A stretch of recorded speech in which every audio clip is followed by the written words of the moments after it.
Okay, folks, welcome once again to another Wildlife for You wildlife class.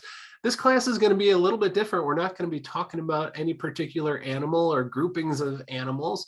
However, we will be talking about a topic that is going to have some pretty wide-ranging effects on wildlife, whether or not they're good or bad. And what we're going to be talking about today is wildfire. And we're going to be talking exactly about that, the good and the bad of wildfire, because it's becoming a topic that is increasing more and more in the news. And we just felt it would be wonderful if you understand as much as you can about this whole issue and topic of wildfire. So I'm going to be your presenter today. My name is Daryl Radijak, and I'm a wildlife biologist. And what we do at the start of all of these classes, we make sure that folks know that the teacher that they're having is at least well educated on the topic. And so we want to express to you that these Wildlife for You classes, they're based on science. It's not just someone who stayed in a Holiday Inn. Our instructors, whether or not it's Stephanie Payne or we bring in other instructors, I will say I teach most of them. But we do have our education and background in wildlife and the wildlife sciences, as well as full-time jobs. So we are practicing wildlife biologists for the most part. So everything we do teach you in these Wildlife for You classes is based on science, and it's good information to take home and preach about. Tell your friends and family about things that you learn in these classes. So if you don't know who I am, I did get my degree in wildlife management a long time ago, early 90s. And after I got my degree, I started working for a place called the Appalachian Bear Center in East Tennessee, just outside of Great Smoky Mountain National Park. Then I did a stint managing, I was the big game coordinator for the state of Tennessee. So I was managing all the deer, elk, and bear in the state. Also served as chief of wildlife. And I was with the state for almost 20 years doing all that fun stuff. And then I decided to fulfill a childhood dream and I headed west. And so I started working for the US Forest Service in 2015. I was working in New Mexico. And then just about 2 years ago, I switched from the Forest Service and took a position with the Bureau of Land Management, which lands me now in Salt Lake City, Utah. So I've been living the dream the last 7 years of living and working in the Rockies with a lot of these animals that I grew up loving as a child. So it's a little bit about me. And so I've got over 25 years experience working with wildlife and learning about the ecosystems in which they depend on. And so let's jump into tonight's presentation. And so the first thing I wanted to do is I wanted to give an admission as far as tonight's topic. Now, I lived and spent my career most of the time east of the Mississippi, up until the point where I was 40. I'm trying to think how old I am now, 46 years old. All my time was spent east of the Mississippi and did not have much experience with wildfire until I moved out west and I started working in New Mexico. This is a picture of one of my swap students from our very first New Mexico trip. Most of you know about my swap program. But if you look where this student, Daphne, she was looking over the landscape in New Mexico and is really beautiful, rugged canyon lands. But believe it or not, all of that is supposed to be forest before her eyes. And if you could zoom in and look closely, that entire landscape is burnt. There was a giant fire that ran through there about 4 years before I started working there. And so it was completely unexpected, different landscape than what I ever anticipated or ever experienced throughout my entire career in Tennessee. And so fortunately, I learned a ton about wildfire. And most of my education regarding wildfire came from my stint with the US Forest Service. They are pretty much the wildfire fighting crew of the federal government. So they have amazing folks working for them. And I will tell you, my office in New Mexico, I was right next to a whole bunch of the fire guys. and they took me under their wing and they taught me more than I ever could have imagined. I'm so thankful for my experience there. And so I will tell you, for the last 7 years, I've dealt quite a bit more with fire and the impacts of fire on wildlife. And I think it's something that you all should learn, all aspects of it, the good and the bad of it. So with that, huge thanks to the Forest Service for teaching me all about wildfire. And so with that, let's talk about wildfire. And so when I just simply mention this word, and if I could get people to type in the chat box, I won't ask people to unmute just yet, but if I could get people to type in the chat box, when the term wildfire comes up, what connotation or what do you think of wildfire? Is it good or is it bad? What's most people's context of it? And nobody's going to be the one to type in the chat box. There is no right or wrong answer here. Oh, Piper, glad you joined in. Piper's another one of my students. Awesome. We've got good, we've got bad, and we've got both. And guess what? All those answers are correct, because a lot of it is going to depend on the situation. And so oftentimes when we talk about wildfire, now understand that animals nor acts of nature or processes in nature are either good or bad. That's kind of like a human construct.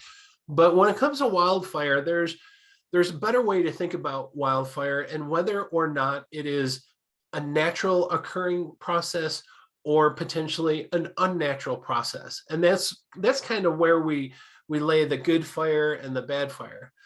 And so what I want to do, I want to first start talking about the history of fire on the landscape. And we all know our most recent history. We've been living in this country, and the past few generations, all of our family have been living in this country. But there's been people inhabiting this country for literally thousands and thousands of years, the native people of North America. And believe it or not, they used fire quite a bit. Now, I grabbed a couple of these photos. Some people will say they use fire to help them hunt or flush game. I can absolutely see them doing that for maybe some birds in a prairie. I don't think they'd be setting forest fires, but I kind of laughed when I saw that picture. But they used fire as a tool. And so one of the obviously most important tools is using fire to cook meat. And so the native people of North America were really adept at using fire. But one of the things that was absolutely fantastic regarding the native people is they used fire to help shape their landscape. And it was just brilliant of them to use fire, and you'll understand why here in a second. But when the native peoples were using fire, it was more or less considered this cultural burning. It was like built into their society that fire is a good tool to help manage the landscape. And they kind of considered it, and I love this term, but they kind of considered fire as a medicine for the earth. And so when things weren't going right, or the earth wasn't doing well, the landscape wasn't doing well, fire can be brought in to help cure some of the ailments.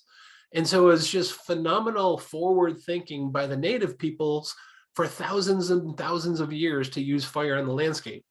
Now, one of the things that was really, really interesting, if you ever get a chance to read or to listen to a book, there's a book called 1491, and it was written by a gentleman. His name was Charles Mann, Dr. Charles Mann. And what 1491 was all about was what North America looked like prior to the landing of the Europeans. Now, we use 1492 with Christopher Columbus, but we all know that lots of Europeans could have landed and started earlier. But 1491 is all about the North American, actually, and the South American continent before this European invasion. And it was phenomenal. And so to understand, so many people think that North America was uninhabited.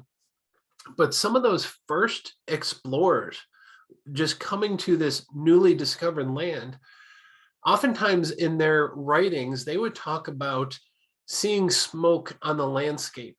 in literally every direction every day. Fire was just something that was there. It was constantly being used, whether or not it was started by the native people or whether it had other origins, but fire was something that was just common before before Europeans started to make it uncommon. And we'll talk a little bit more about that. And so the thing with the native people using fire to treat the land, if you ask the question, what are the benefits of this natural kind of low intensity fire? Well, if you were to put fire across the landscape, well, what happens? Now, I'm sure most of you have known or seen or potentially heard about the benefits. So after a fire goes through the landscape, so many people would think that that landscape is then completely ruined. And it is just phenomenal how quickly that land bounces back, especially vegetation wise. If it's a low intensity fire, it goes through there. It is amazing the regrowth that occurs shortly after a fire goes through there. Now you have to understand there are lots of nutrients, really all the minerals and everything that's in the soil is typically taken up by the vegetation. And so as the vegetation grows and keeps removing those nutrients from the soil becomes less and less productive. However, when a fire comes by, it releases all of those nutrients that then go back into the soil. So the earth literally becomes extremely rich and beneficial for new plant life. Now, we got to make sure we're talking about the right kind of fire. So you have this low intensity fire that releases all these nutrients. Another thing that's really, really interesting and important, there are some plant species that their seeds will not germinate unless it has fire run across them. And now we're not talking like scorching 3,000 degree type of fire that burns everything in its path, but a simple fire that runs across the landscape is necessary for some seeds to germinate. And so oftentimes when you have these wildfires, they'll go through the land and literally within a matter of a very short period of time. Well, how about this? How quickly will it take to regerminate or to revegetate the land? I want to show you a picture. Back about a month and a half ago, actually about just over a month ago, June 17th, this photograph was taken not far from my house here in Salt Lake City. It's along Interstate 80, just west of Salt Lake City. And they had this grass fire pop out. It was about I think it was either 200 or 400 acre fire that popped out along the main intersection there. And it was pretty intense. It closed things down. It was actually kind of frustrating because I had plans to do something in Salt Lake City, but I couldn't get through the interstate there. And that was the only path that I had that was blocked. But this fire lasted about a day, kept it under control. It was pretty quick moving fire, mostly in a grassland type of area. And then this is the crazy thing. So June 17th, I took this photo July 12th. Not even 4 weeks later, if you can see the green lushness there, believe it or not, those are mostly cattails that are regrowing there. But within a period of 4 weeks, there was already about 2 feet of new green growth. And if you would see the bird life that comes back to these burned areas once they start regrowing, it's absolutely amazing. You wouldn't believe all the waterfowl that are then drawn to these areas. And so it's pretty amazing how quickly the land can respond after a fire goes through. So the cool thing is the native people understood this. This is why they used fire as a tool to help restore and provide quote unquote medicine for the land. And so it's something that has been occurring for thousands of years. But believe it or not, folks, it goes back further than that, because fire is not only started by humans. And so the quick question, and go ahead and type it, if it's not started by humans, how else can fire start in nature? This is a fairly easy one. Very good. Lightning strikes. And so, all right, I worked hard on this slide, so you better appreciate it. So when you think about fire, fire starts naturally because of Mother Nature herself.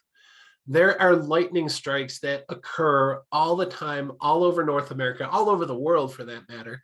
And so these lightning strikes can absolutely, without a doubt, start a fire.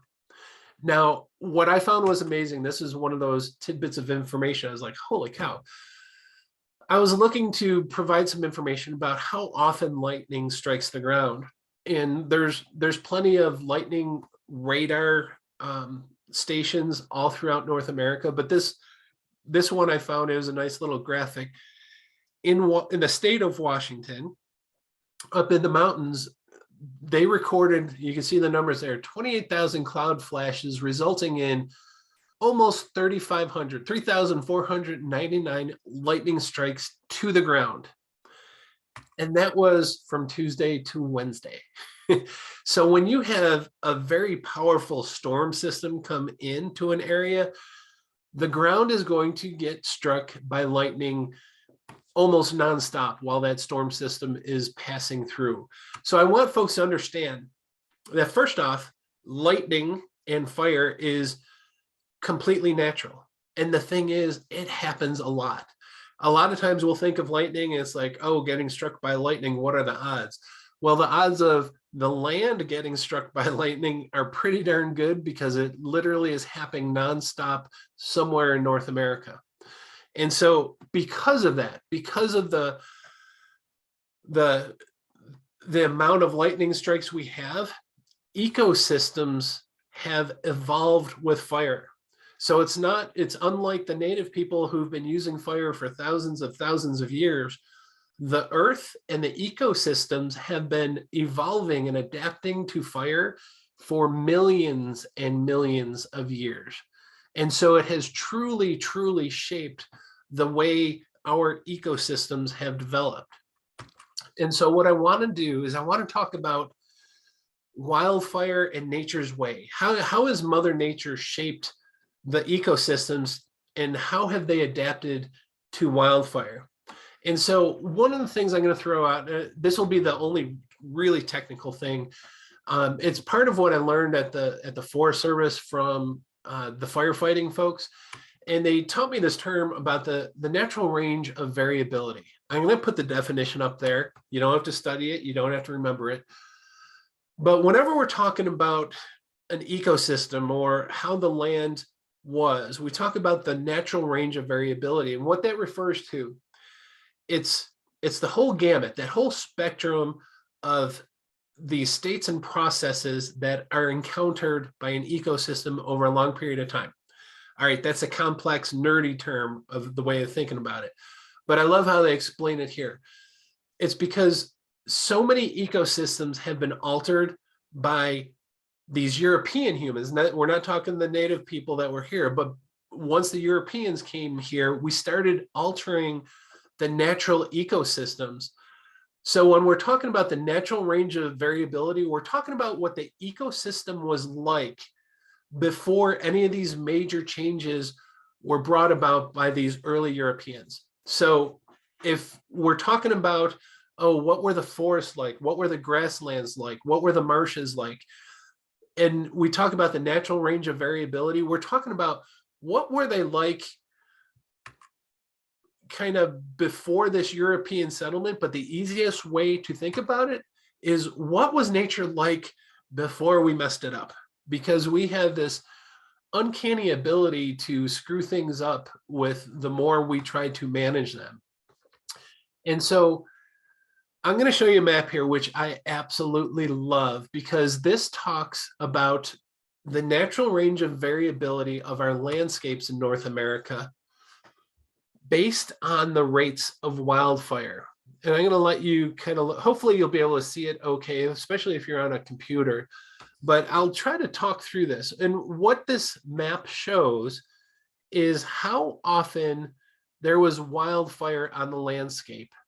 And so if you Believe me, this was tough. I called in my wife to help me discern some of these colors because some of them are pretty close, but I'll look at the main ones. Now, if you look at that whole southeastern part of the US, it mentions here understory fires every 0 to 10 years. So fire was on the landscape all the time, especially in the southeast. Now, you may have heard about these southern pine forests. We don't have many of them now. They're one of the most endangered forested ecosystems in the southeast, but they were like these open savannas where fires were running through them all the time. Now you get into the grasslands and you see lots of these fires every 0 to 34 years or 0 to 10 years. Fires were very, very common throughout the whole grasslands. And then when you get into some of the forested types up in the western part, again, many times it's a very short time period. When we say there is fire every 0 to 34 years, that if you live to be 35 years old, you're going to have a major fire zoom through where you lived on average once throughout your lifetime. Nowadays, because we've been so spoiled as these Europeans that squashed fire, people never really thought of a big forest fire coming through where they lived because of our actions. But believe it or not, fire was extremely, extremely common throughout all of North America. And it all depended on the different ecosystem as far as the rate of fire return. Now, I will say the higher up you go on a mountain, the wetter it is. So the likelihood of a fire running through begins to get longer and longer. So some of these areas you'll see fire was only every 200 to 500 years. Again, it all varies depending on the ecosystem that you're in based on the amount of rain and a few other factors. So this map is simply meant to show you how often or how common fire was on our landscapes. And so now I'm going to get into the slides I worked the longest on, because I want to explain to you how the ecosystems have adapted to fire. So what we're going to do, we're going to take this mountain. And right now, this mountain you're looking at, it doesn't have any trees on it, but we're going to put some trees on it. And I'm going to show you what a healthy forest looks like. And so this is the way that Mother Nature adapted to deal with fire in many of our forested ecosystems.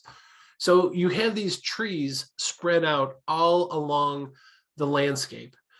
And if you can notice here, hopefully you can see my pointer, you have these clumps of trees, but you have these kind of spaces or open area, kind of like savanna-like, where you have a clump of 5 or 6 trees, then lots of space, and then another clump of trees.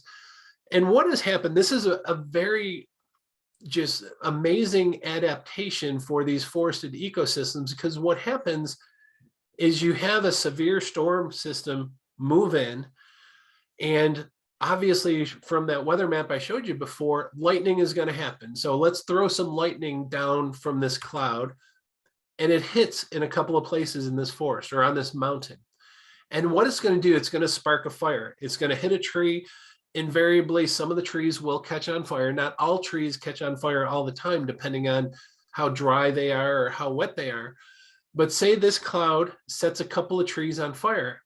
What's going to happen is those trees are going to start on fire. They're obviously going to rain down some fire. They're going to start a lot of these grasses on fire that are in between the trees. So you're going to have this low intensity grass fire that's burning around the clumps of trees that are burning. And so they're going to continue, the storm's going to move out. That fire continues to burn and it creeps along slowly. And believe it or not, it starts cleaning up the land. Not only is it cleaning up the dead grasses or the dry branches that may be out there, it's removing all that fuel that has gathered underneath the trees, in between the trees. It's not only removing that fuel to make it less likely to have a large fire, but it's also releasing those nutrients. It's restoring all those nutrients back into the landscape.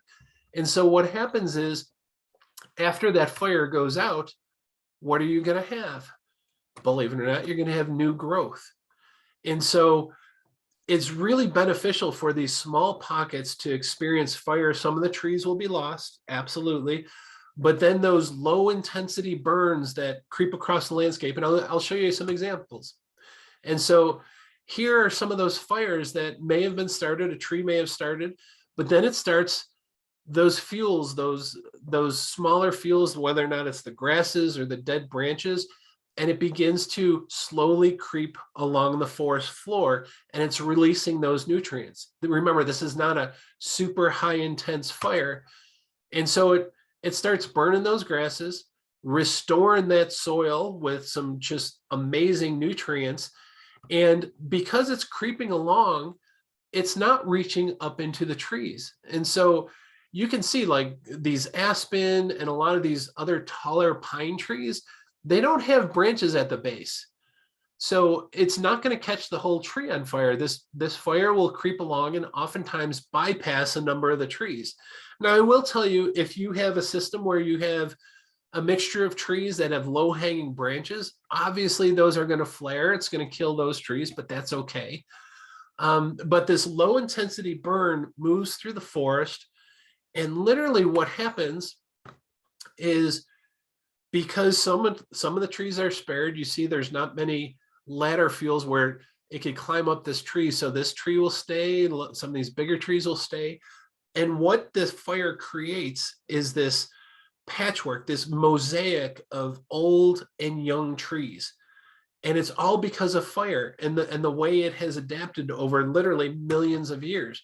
And what you end up with is this resilient, healthy forest that is a mixture of, besides all different tree species, it's a mixture of young trees and old trees.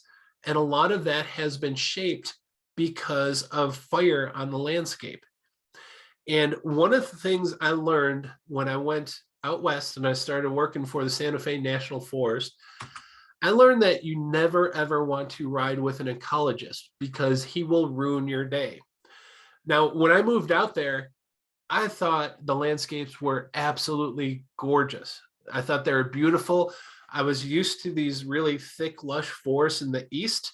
And then when I went out west and I saw these really thick, lush pine forests in the west, I was like, man, this place is gorgeous. And you know what he was looking at? And he was telling me, he's like, these landscapes look terrible. These are sickly looking forests. And I couldn't understand why until he explained it. And then it all made sense. And so what I'm going to do, I'll try to explain what he explained to me, but I'll give you a handy dandy PowerPoint slide. So remember this. This is that healthy forest that I showed you, that when lightning strikes, it's going to burn a patch here or there. Well, guess what the forests look like now? In fact, I'll go back to that other slide. You see that forest? It doesn't have lots of big gaps. It's literally filled with trees. It's trees as thick as the eye could see. And like I said, when I first saw it, I was, wow, this is gorgeous. This is a beautiful, healthy, thick, lush forest. And the gentleman, the ecologist I was riding with, his name was Aby, he told me how awful it looks. And I never understood it until he explained it, because what happens now, folks, you have these thick, lush pine forests in the west. Guess what happens? We have that storm system move in.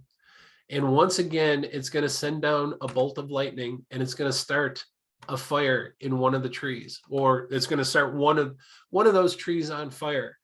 And nowadays, what happens is that fire will keep on burning. And then the next thing you know, it lights everything on fire. Literally, that whole mountain becomes consumed by fire. It's because the trees are packed in so close together that they're all going to burn. It's literally, when their canopies are touching, if one tree gets lit on fire, the one next to it is going to get lit, and literally that whole mountainside will explode into fire. And so after that burns, however long it burns, literally what you're going to have left with, instead of a healthy forest with a couple of small patches that have burned, you're going to have a completely decimated mountain where literally all the trees have been wiped out. Now, another thing you have to understand, when you have those forest fires where a few trees light up, and then you have this ground fire with the grasses growing, that's what we call a low intensity fire, because it's mostly just grasses and a couple of branches here and there. When you have entire trees and entire forests being consumed, that is a high intensity, a high severity fire. And what it does, not only burns all the trees, but it scorches everything in its path. And usually when they're all done, there might be a couple of trees here and there or a stand or two that survive, but everything else is completely wiped out. And so you have to think, well, how did this happen? How did we go from having these healthy, resilient forests all throughout North America to these jam-packed, these forests that are just utterly consumed by these forest fires, because that's not natural. Well, remember this guy? Remember, only you can prevent forest fires. This was a creation of Europeans, of humans that thought they knew better, thought that forest fires were a bad thing and we had to extinguish them. And so this became a predominant thought for almost 100 years, is that we've got to prevent all forest fires because forest fires are bad. Now, this is a long, long time ago, and I don't want you to hate Smokey. Smokey Bear is an awesome person. He's changed his message recently within the last, I think, 20 or 30 years. So we went from putting out all forest fires to understanding that forest fires can be a really, really good thing as long as they're a natural forest fire doing what they're supposed to be doing.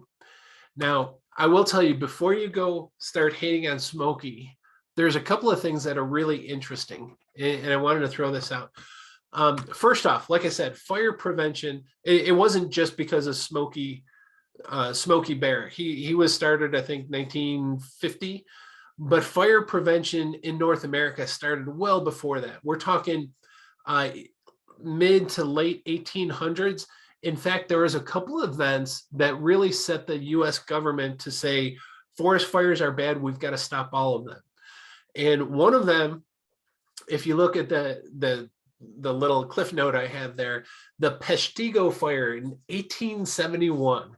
If you never heard of it, don't worry, I didn't either, but this was part of my research. The Peshtigo fire was a fire that was in Wisconsin. It was along that eastern edge of Wisconsin, and it burned 1.5 million acres. Huge, huge fire, 1871. Not only did it burn a large amount of land, it killed anywhere, they don't have a concrete death total, but it killed anywhere from 1,500 to 2,500 people. That's how massive this fire was. And again, that was 150 years ago. And so that really got people on edge. Holy cow, these forest fires can be utterly devastating. Oh, cool. I did not know that, Lori. So this Peshtigo fire in Wisconsin was a big one. And so we started thinking, hey, we got to do something about these forest fires. And then there was this Great Fire of 1910. Now, I know there's been other fires like the Chicago fire that you may have heard about, but understand that Chicago fire was in a city. This Great Fire of 1910 was another big forest fire. Instead of burning 1.5 million acres, this forest fire, which occurred in the eastern part of Idaho and the western part of Montana, it burned 3 million acres, and it consumed multiple towns, like completely wiped them out. And so right then and there, it was, man, forest fires are bad things. And so that is when pretty much the US government declared an all-out war on forest fires, to say we've got to put them out. We can't let forest fires get away from us because we don't want another event like Peshtigo or the Great Fire of 1910. So right around the turn of the century, we put a ton of effort into putting out all forest fires. Now, one of the things that was really interesting, and some of you may have heard about this, but back during World War II in the 1940s, there was serious concern about the US getting attacked by foreign invaders, mainly from Japan. There was a Japanese sub that emerged right off the coast of California and launched a few bombs towards our coast. And so there was a big concern about us being attacked by the enemy during World War II. And one of the tactics that the Japanese were investigating was, hey, if we can't really hit them with our bombs, what if we make life miserable for them? And so what they looked at was launching these incendiary balloons that would drift over to the United States and then cause forest fires. The balloons would float in the atmosphere, and when they dropped, it would start a fire. And believe it or not, they launched over 9,000 balloons towards the US to try to start these fires on our soils. Sadly enough, there was actually 6 fatalities. One of them, I think it was a mother and 4 of her kids. They found one of these balloons that did not go off, or the incendiary device did not go off, and it exploded when they uncovered it. So we actually had 6 fatalities due to those balloons that were meant to burn down our forests. And so again, the US government is like really, really concerned about that. And so that's actually when this Smokey Bear campaign launched. It was during the latter end of World War II. And so we really wanted to send a message to the American public. We've got to put out forest fires. Not only are they bad for the forest, but that could be the result of our enemy attacking us.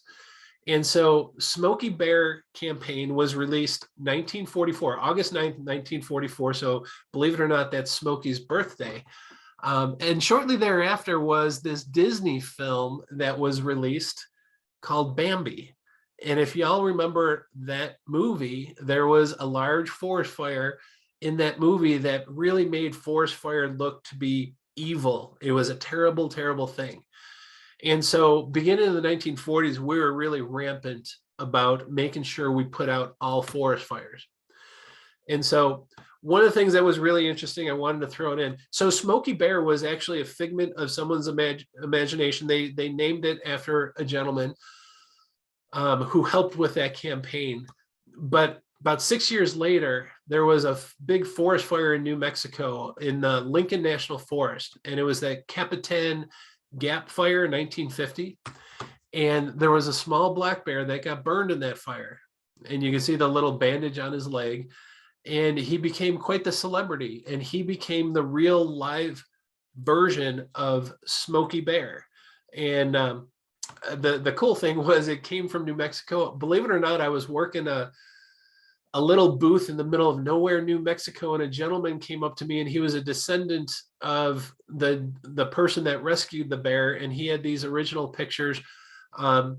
These are all over the web, but he was showing me the actual original pictures of these bears, it was quite amazing to see.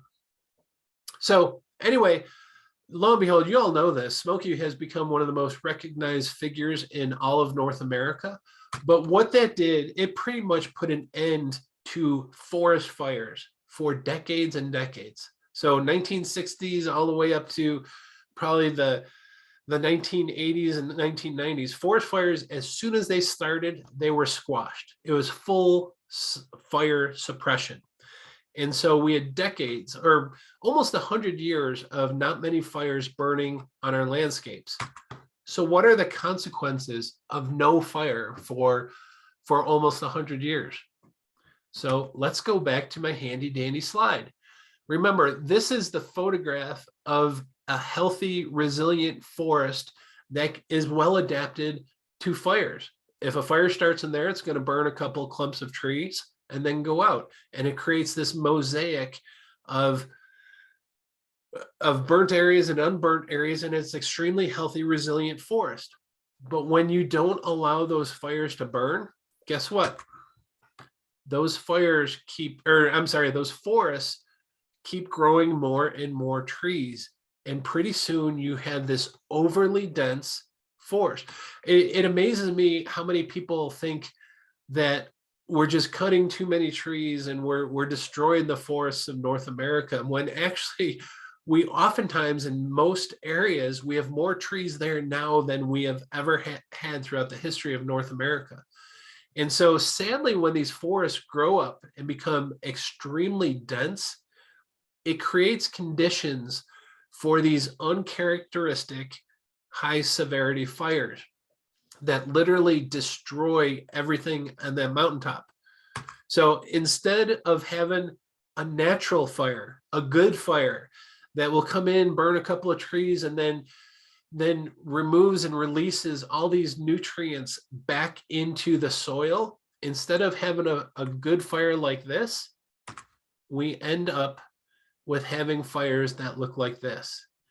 Now, can you see how intense, how that can completely destroy the whole mountainside? And so besides being crazy intense, there's quite a bit of dangers associated with a fire like this. Obviously, from the human side, if you're a firefighter, you can't fight something like this. You more or less have to step back and let it run its course until you get to an area where you can fight it. But I'm not just talking about dangers to us humans. I'm talking about dangers to the landscapes. And so after a fire like this runs through an area, you're left with this.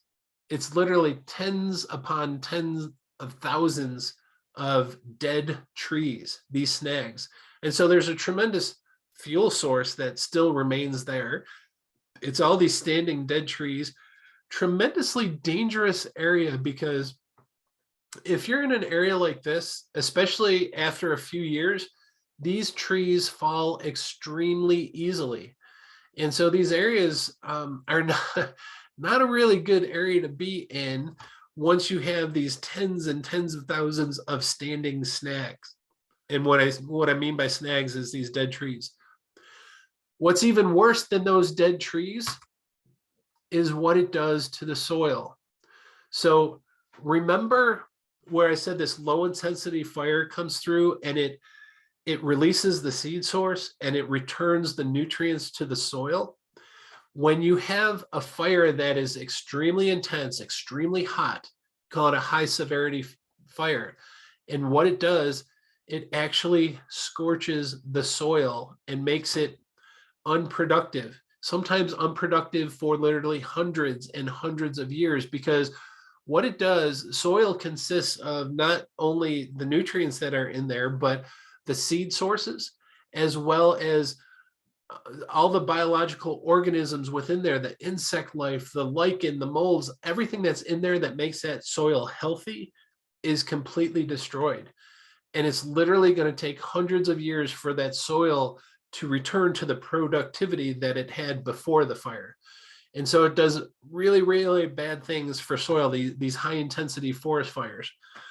But even more so than this, and I'm going to show you a little video. You have to understand, when you have a mountainside that is full of trees, full of vegetation, there's lots of vegetation that will literally hold the soil in place.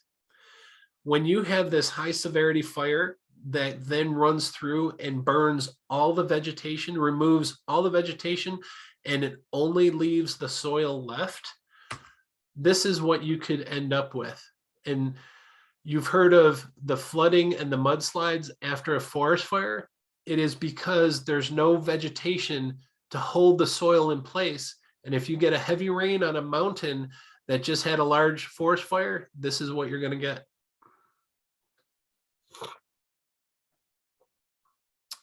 This was actually close to where I lived in New Mexico. So there was this huge fire up on the Santa Fe National Forest, Los Conchas fire back in 2011. And it stripped, right? I showed you the picture of my student looking out over that land. This is the land below all those forests that burned. And they got heavy rains up there. And because there is no vegetation left, it creates these mudslides. The rain just completely washes the soil away. And it's pretty intense and it's pretty devastating, folks. And there's instance after instance where a very severe forest fire goes through, and then you have all these issues with mudslides coming through. And it's not just what the impact is on this farmland. This is devastating, obviously, to the people that live in the valleys. But when you think of that mud flowing downhill, what it's going to do, it's going to flow into the rivers and the streams, the natural occurring rivers and streams. And this type of mudslide is going to kill all the fish and all the organisms in there, because it's going to remove all that oxygen. Fish can't live and breathe in mud. They need clear water. And so this is the devastating effect of these forest fires. And sadly, these scenes of these high intensity fires, you're seeing more and more of them on the news. California has been burning like crazy lately. New Mexico this past year. These scenes are becoming more and more frequent. But I don't want to be the doomsdayer. I don't want to just sit here and think, oh, all is lost. There's nothing that can be done about it, because believe it or not, we can do something about it. And so when I say we, I'm talking about the federal government, state government. We, the people, are the government. We can do things called forest restoration. And what we're trying to do there is, going back to that geeky term, we're trying to return the forest to a more natural state, to that natural range of variability, that forest that evolved over thousands of years. We know what that forest was like. That's that natural range of variability, and we can return the forest to those conditions, even though we screwed them up for over a century. And so there's ways to do it. Thinning the forest. A lot of people don't like, they hate the idea of cutting trees. But remember, a healthy forest sometimes does not have a lot of trees. The trees are spaced out. It's not maximum tree growth. And so forest restoration often involves mechanical thinning, going in there and cutting trees. Obviously, we can use those trees for good things. So not only is it helping humans, but it's helping the health of that forest when you're returning the forest to those more natural conditions. Now, understand, when you cut the trees, you're going to remove those big sections, the bowl of the tree that we use for lumber, but it's going to leave a lot of slash. All those branches that you see in the background, that's not good, because if a fire starts there, it's going to create a more intense fire that can then kind of hurt the soil. It can also cause more intense fire. And so oftentimes we'll go in and we'll do what's called mastication. We take those bigger pieces of trees that are left from removing the lumber, and we shred it. We make much smaller pieces, so you don't have that high intensity fire go through. So if you look at an area that has been treated for this forest restoration, sometimes it looks like this, and people say, well, that doesn't look good. But believe it or not, folks, that is a whole lot more healthier than just having an overabundance of trees in there.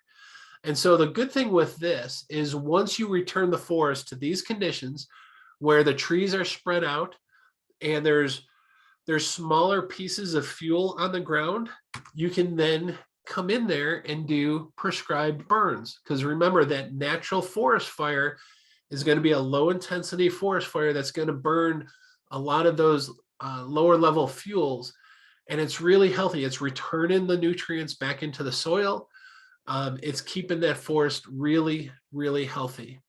And so understand, I keep mentioning forests, but it's not just forests, it's for grasslands too, because those routinely burn. According to that map that I showed you early on in this presentation, those burned at a periodic rate. Again, lightning is striking everywhere in North America, and they're setting things on fire.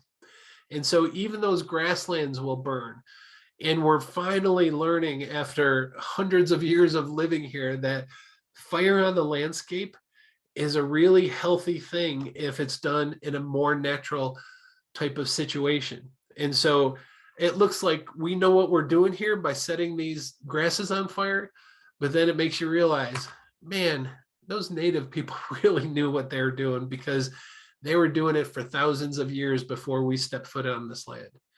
And so that's my spiel about fire. So let me summarize everything and let you know that wildfire is completely natural. It's not a good or a bad.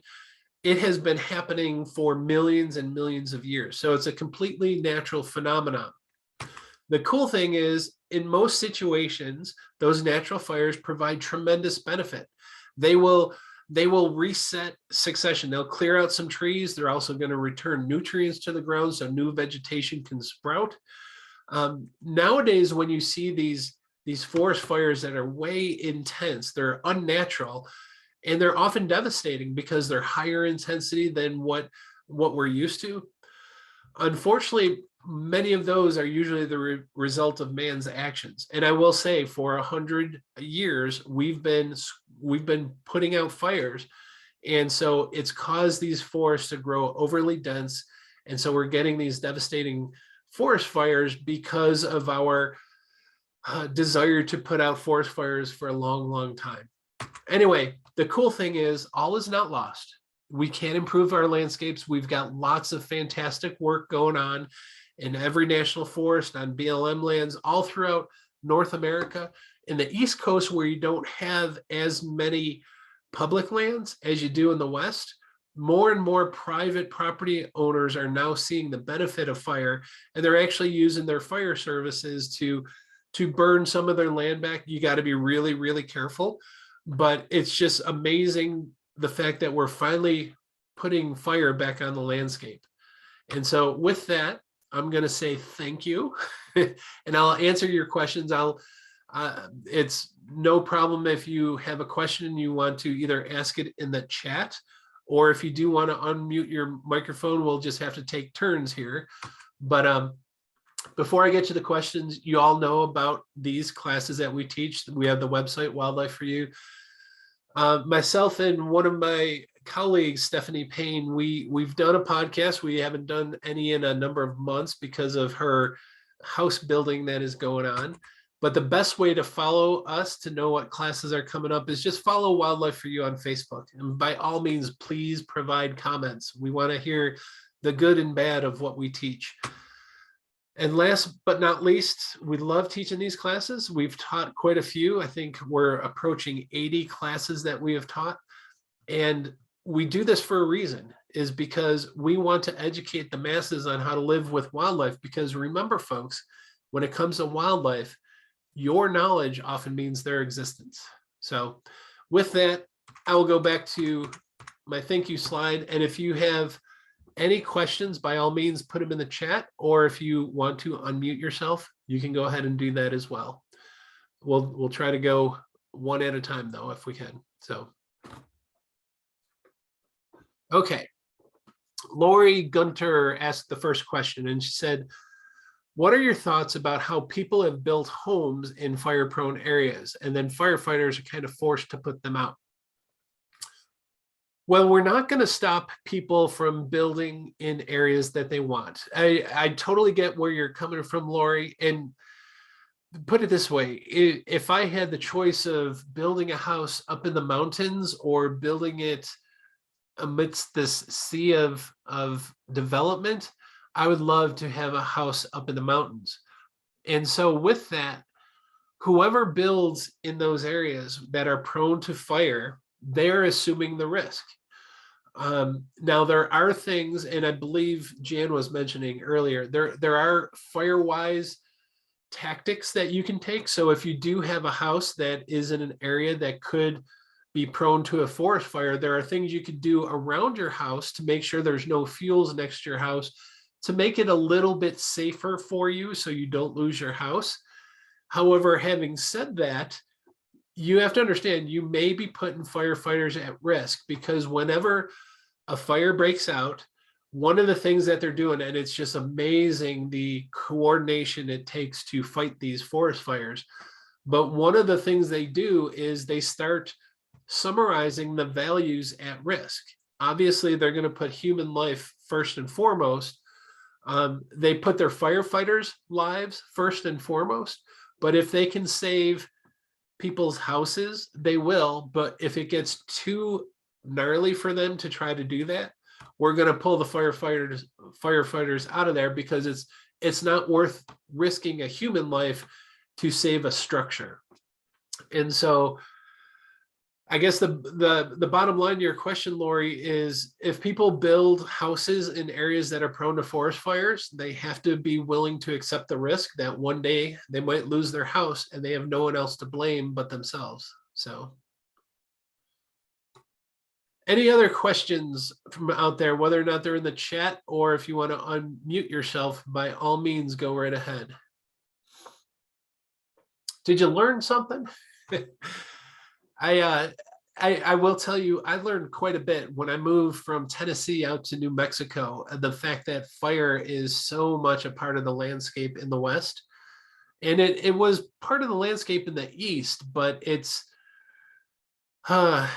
not where it should be, because in the East Coast, I mentioned it earlier, they used to have these southern pine forests, which were like these open savannas of really large southern pine trees, but lots of grassland. It was a very productive, is a wonderful ecosystem, and those have literally been wiped out. We wiped out those savannas and we put in these forests that are just overly dense. And so again, never ride with an ecologist because he'll ruin the way you look at things. But it's a good thing because you have a much better understanding of how things work. Lori, believe it or not, I didn't realize, I know I have a gift to gab when I start talking about wildlife and all things nature. And I looked down and it was already like 53 minutes past the hour, and I thought I was only going to be talking for about 40 minutes. So, okay, Beth has a wonderful question. She says, what effect do invasive insects, pine borers, emerald ash borers, etc., either create conditions for catastrophic fires or show up after big fires? Fascinating subject. There's been massive fires here in Michigan.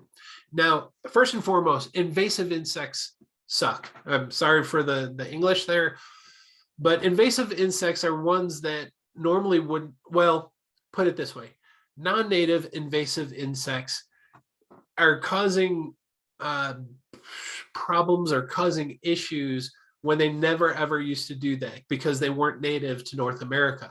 Now, invasive insects, believe it or not, they can be native insects. Invasive simply means they overwhelm a system and have a much larger impact on that system.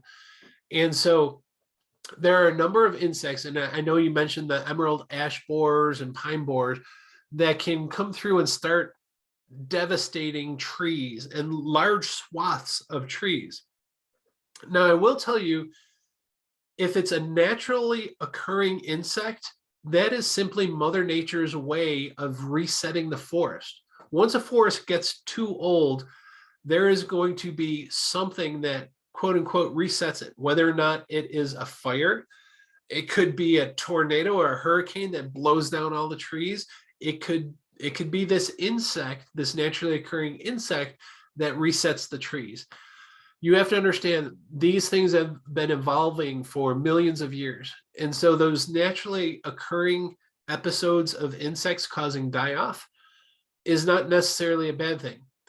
It is when we introduce those insects, and the ones that you mentioned with the emerald ash borer, those are not native. And so that's us doing something that wasn't meant to be. So those usually have more of a devastating effect than if it occurs naturally. Very good question, by the way. So Patricia asked, are there any statistics regarding the percentage of natural fires versus human-caused fires? Yes, and I don't know the numbers, but it's crazy. It's crazy out of kilter, because nowadays the fires that we see that are burning across North America, mostly out west, are human-caused fires.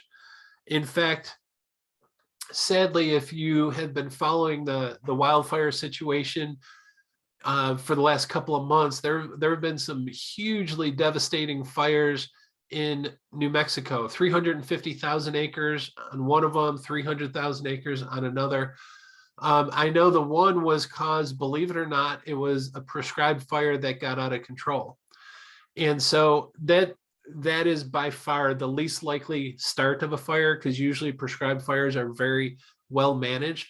Most of the fires, and when I say most of the fires nowadays, I don't want to quote the number, but the vast majority, I don't know if it's 80%, 90%, the vast majority of fires that are started are human caused, and most of those are careless campfires.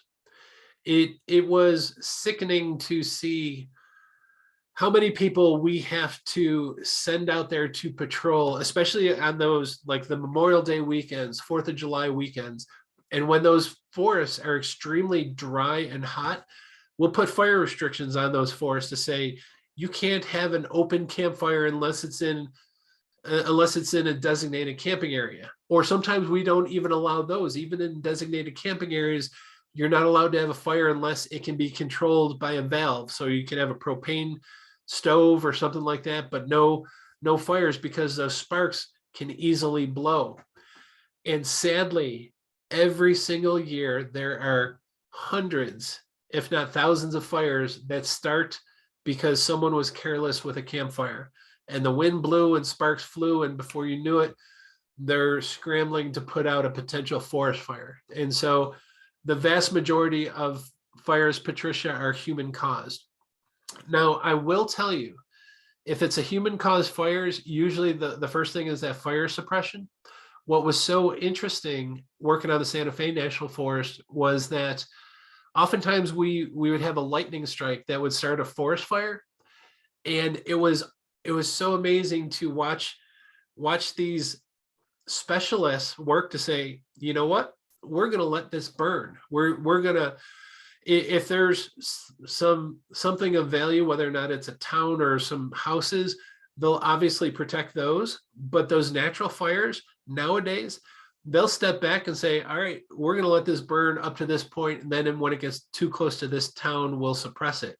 But it's pretty awesome how they use natural wildfire to do good work on the forest now.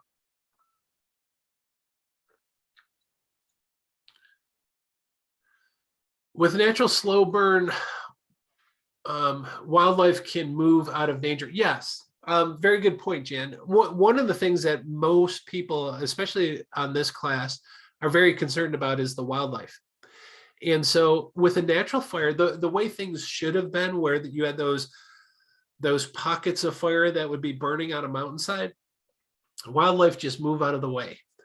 Unfortunately, when you get these mega fires, like a couple of those pictures where it's just the whole mountain on fire, fortunately, wildlife know enough to get out of the way. The larger wildlife can run, move, fly, whatever they do, they'll get out of the way.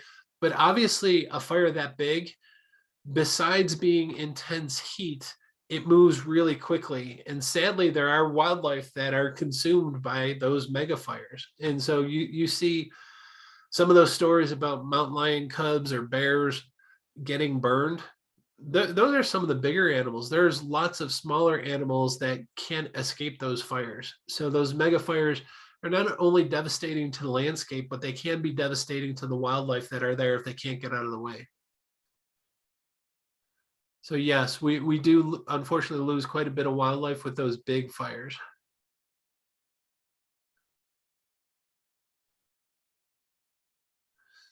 Trish said, I'm definitely going to get the book you recommended, although this doesn't speak to fire itself, but can you speak on the issue of wild horses and their impact on land regarding fires? I know they're considered invasive non-native, but I love them still. No, I'm not going to talk about wild horses because people will get mad at me. Now, well, wild horses, it's a very controversial topic. There's two sides to it. There's the side of the folks that don't like horses because they're not native. They were brought over by the Europeans, although in the Pleistocene area, North America did have horses, but they died out with the Pleistocene. But then Europeans brought them back. And so whether or not they should be here is a debate I'm not going to get into. But the thing with wild horses is since they have not been native here for thousands and thousands of years, a lot of the animals that are here have adapted to life without horses, and they can't compete with the horses. And so one of the things that horses do, and I don't know what angle you're getting at, Trish, but they can be very detrimental to the landscapes, especially if their numbers are above what that land could support. And so there's arguments that they're beneficial to the fight against forest fires because they're consuming some of those plants that can carry fire, but it's just a squirrely topic, and I could talk for hours and hours. We'll talk over a campfire one day, maybe, because I can ramble on about that. Yes, Jan, illegal fireworks are a huge problem. Why people think it's okay to launch them in wooded or grassy areas, because those are probably one of the easiest fire starters known to man. So, okay, well, like I said, Trish, if you want to take me up on sitting around a campfire talking about it, we could do that, because I could spend all evening discussing it. Anyway, does not look like there's any more questions, and we're we're over an hour, which I didn't think we would be. So thank you, Moth. I worked very hard on on those slides. I tried creating slides that they may seem childish to some, but I think they really make it easier to understand when I develop those graphics, because if I just talk you through it, it's hard to picture what's going on. And so those simple slides I put together to help you understand why forest fires work the way they work and why we mess things up. Hopefully that helps. So anyway, you guys are awesome. Love talking to you guys. And I appreciate the questions. Very, very good questions.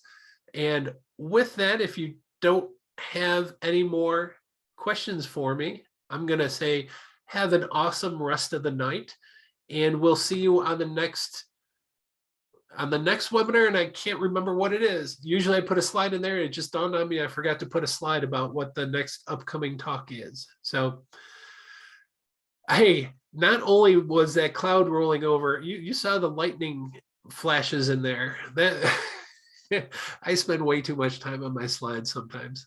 So anyway, have a great night, everyone. I'm going to stop this recording and then bid you all farewell. And I hope to see you at another class up here soon. So